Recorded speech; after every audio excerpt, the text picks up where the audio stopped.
Welcome to the beginner's guide of house hacking. Now, if you don't know what house hacking is, this is something that I do to this day.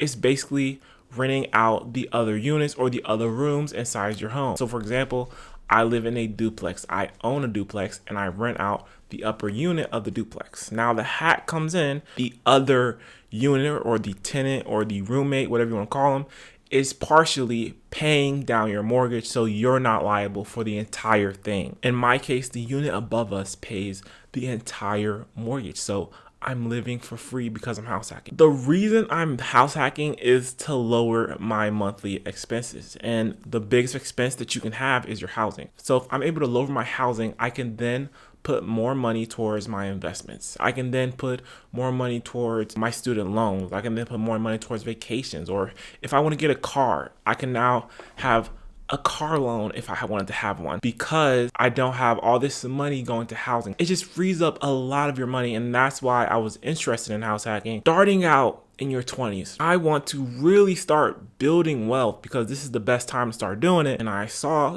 after all my research, that house hacking was the best way to do this.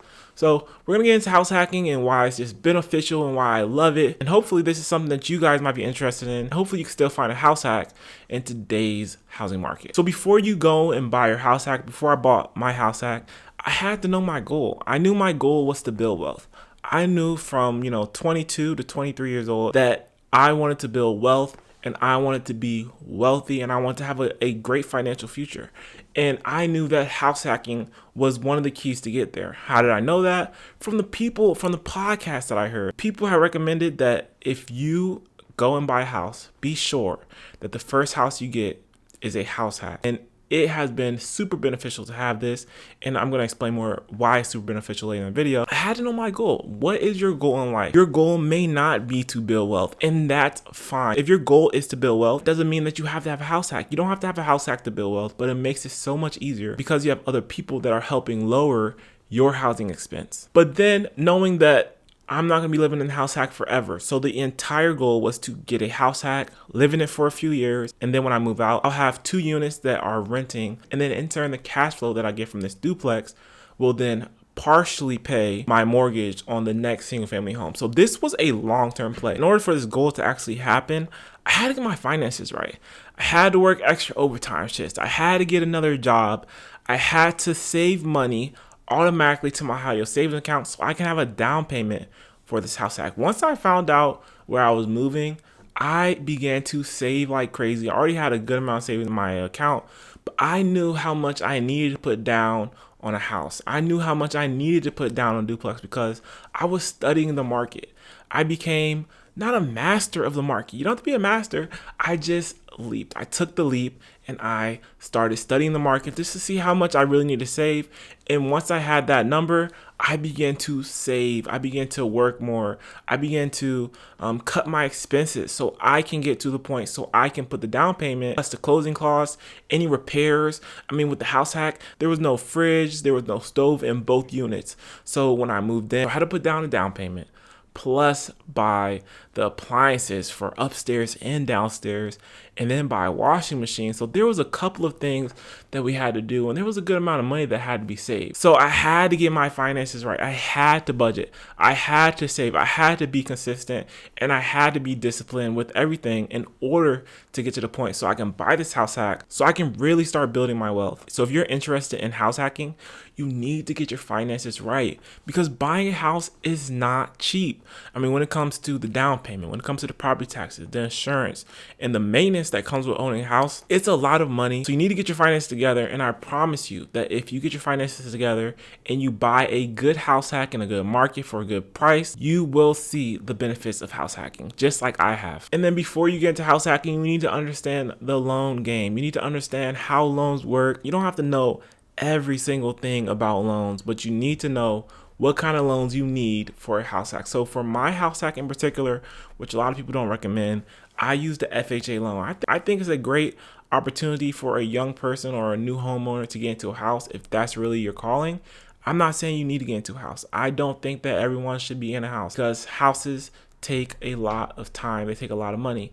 but I have an FHA loan. So I found out that I didn't need 20% because of my FHA loan. I could put down 3.5%. Now I pay mortgage insurance on the property, but at the end of the day, it doesn't really matter to me because my main reason for house hacking was to lower my housing expense. And as long as my housing expense is lowered, I don't care if I'm paying mortgage insurance on this property. I don't care if I'm paying $100 in mortgage insurance on this property. As long as I'm not paying $1,000 to $1,500 a month to $2,000 a month to live, because I know a lot of people are paying that, then I'm A-okay. If I was paying $500, $700 to live here, as long as the unit upstairs provided some kind of relief for my housing expense, it doesn't matter to me because the main point was to lower my housing expense. So you need to understand the loan game. A lot of money is a lot of numbers. So you need to understand exactly what's going on, because by putting down 3.5%, that's a big loan you're taking on because you're only putting down 3.5%. So your equity position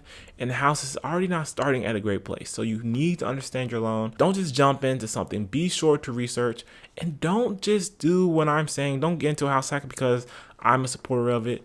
Do your own research and then make your decision on what you're going to do with your future. And also, owning a duplex, it means you're a landlord.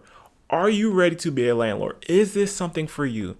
Because this means that you're going to have to manage your tenant. This means you're going to have to manage people. You're going to have to manage your property a little bit better than if you were to live in a single family home. You're going to have to put aside money for repairs, for big ticket items. You're going to have to put aside money for maintenance. You're going to have to put aside money for, your capital expenses. You're going to put aside money for vacancy. You're going to put aside money for cash flow. So you're going to put aside money. And sometimes when you live in a house hack, you're not going to cash flow. Sometimes when you live in a house hack, the other unit may not cover the entire mortgage. So you might have to put some money up towards your mortgage and towards maintenance. So sometimes it's not always the best deal. You have to make sure that it works for you, but also when you move out and the house still cash flows. It's very important that you budget for repairs and maintenance because there will be things that break. There will be issues that your tenants are going to have. There will be stoves that break. There will be washing machines that break. There's going to be just issues that come with being a landlord. Finding out every day what being a true landlord means, because it's a lot of issues that you have to handle. I'm not saying it's an everyday thing. I'm not saying it's a once a month thing, but things come up that you have to handle, and you need to have the money ready so you can deploy it wherever it's needed. So you need to put aside money for maintenance and repairs, especially when living in a house hack, because you're not just taking care of yourself, you're also taking care of your roommate or your other unit, whatever you want to call it. You're also taking care of them. So you want to be sure to put aside money for repairs and maintenance. It's very, very important. And if you're also getting into house hacking, you need to know laws and legalities of being a landlord, what you can and what you cannot do, how to work a lease, what software are you going to use. There's all kind of different things that you need to know because you're really going to be a landlord, and you can't just jump into this blindly.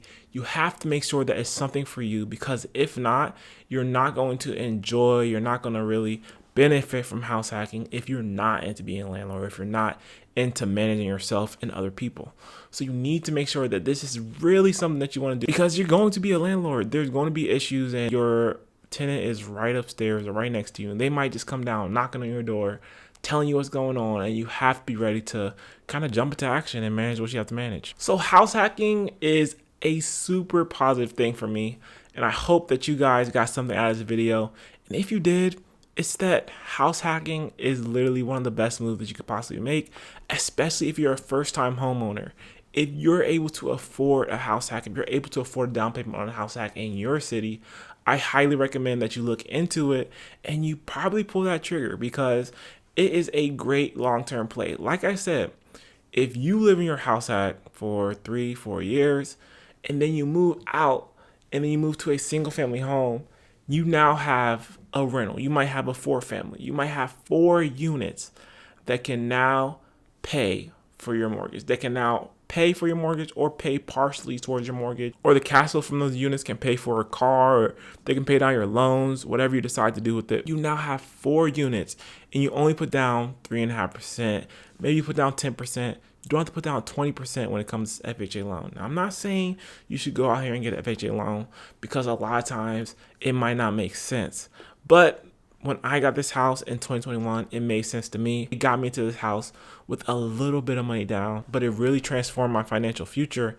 And it has definitely put me well ahead of a lot of my peers just because I'm living this house hack, just because I'm living for free. And then, like I said, now I'm able to deploy all that money that I'm saving, all that money that I'm not spending on housing expenses. And even when it comes to my car, all that money I'm not spending on cars can now get deployed to things that really matter to me. I like going on vacation, so now that money can be deployed to go on vacations. Now more money can be deployed to my 401k. Now more money can be deployed to my Roth IRA, my brokerage account. All because I'm house hacking. So that is all that I have for you guys today. I hope you guys enjoyed this video, and I hope that you got something out of the video. If you're interested in house hacking, always reach out to me. I'll give you more details. My email is always in the description. Also, leave a comment in the comment section if you're house hacking or if this is something that you'll be interested in. So I hope you guys enjoyed the video. If you did, leave a like, subscribe to my channel, and I'll see you guys in the next video.